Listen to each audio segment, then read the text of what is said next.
In this video, we'll talk about basic styling in Svelte 5. This video will teach you how to scope styles, apply dynamic classes, and use inline styles effectively. So, let's talk about component scoped styles first. In Svelte, styles defined in a component style block are automatically scoped to that component. This prevents CSS rules from leaking into other components, avoiding naming conflicts and style collisions.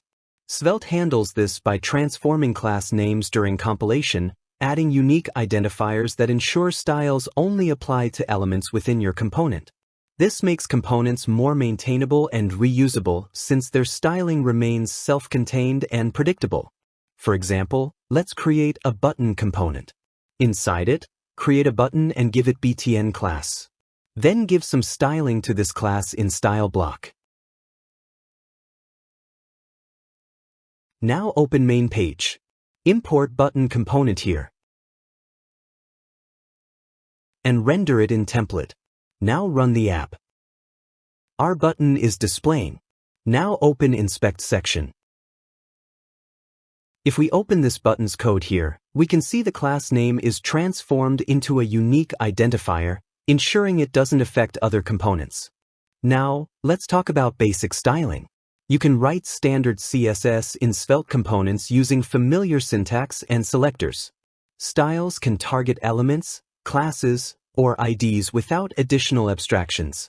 Svelte's scoping ensures these styles apply only to the current component, even when using common element selectors like div element or generic class names. This allows you to leverage the full power of CSS, including selectors, pseudo-classes, and media queries, while maintaining component isolation. For example, let's create message component. Inside it, create a div with warning class name and display warning message inside it. Then create style block and pass some styling to div block directly. Then use warning class and pass some styling through it. Then go to main page and import message component and render it in template. Now run the app. Here we can see the warning message which contains style of both div block and CSS class. Now open inspect section. If we open this block, we can clearly see that Svelte transformed the CSS class name to make it unique and scoped. It doesn't matter that either it's HTML element or a CSS class, Svelte will automatically transform the names of these to prevent duplication. Now, let's talk about dynamic style. Svelte 5 allows you to dynamically update styles based on reactive state using the new state rune syntax. This creates a seamless connection between your application state and its visual representation. Dynamic styling lets your interface respond to user interactions, preferences, or application state changes without manual DOM manipulation or complex class toggles. For example, create a dynamic button component. Then add script section, and inside it, create an isDark Boolean property and initialize it with state rune and set false as default value. Then create a div block and pass tailwind classes to give it 4 pixel padding and make corners rounded. Then use style directive to handle background color, and use ternary operator to show dark color if Boolean property is true and white color if it's false. Then use style directive again to handle color, and use ternary operator to again make text light if Boolean property is true and dark if it's false. After it, use paragraph tag and inside it, display the current theme using ternary operator again. Then create button and set padding, background color, text color, border radius, and top margin. Then use onClick property, and use anonymous method to toggle the value of Boolean property. Now go to main page, and import this dynamic button, render it in template. Now run the app.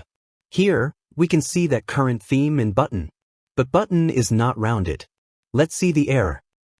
Here we mixed these two tailwind classes. Let's see the result now. Now it's good. Now, if we click on button, theme changes to dark and text color and background also changes accordingly. This way we can handle dynamic styling according to our theme. Now, let's talk about class binding.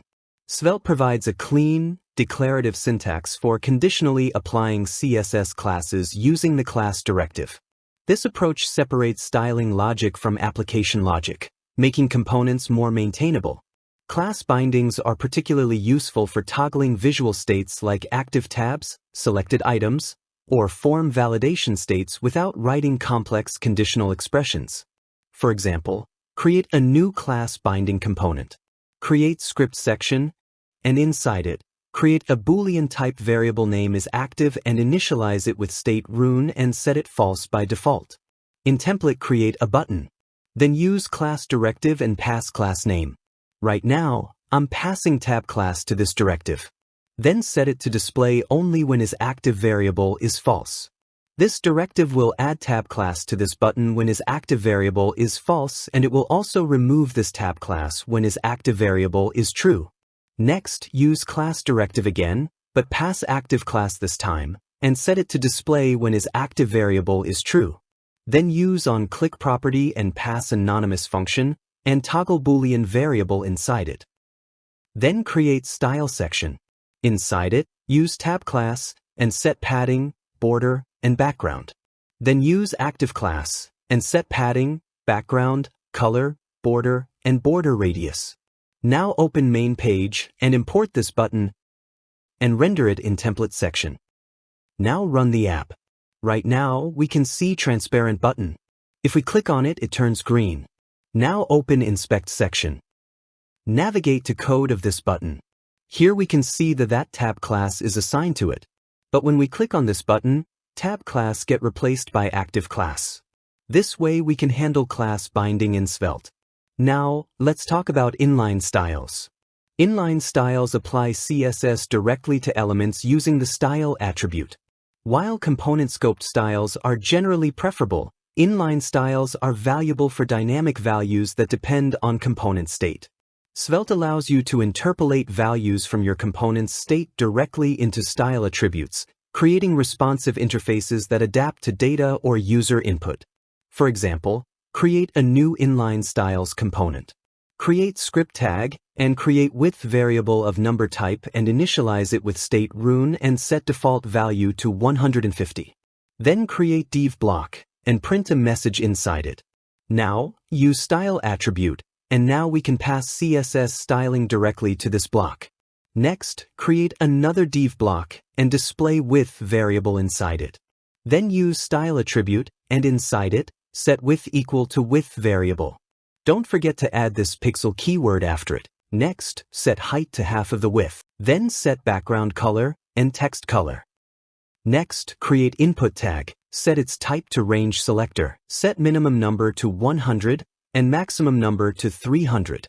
Now use bind value directive to create a two-way binding with the width variable. Now open main page.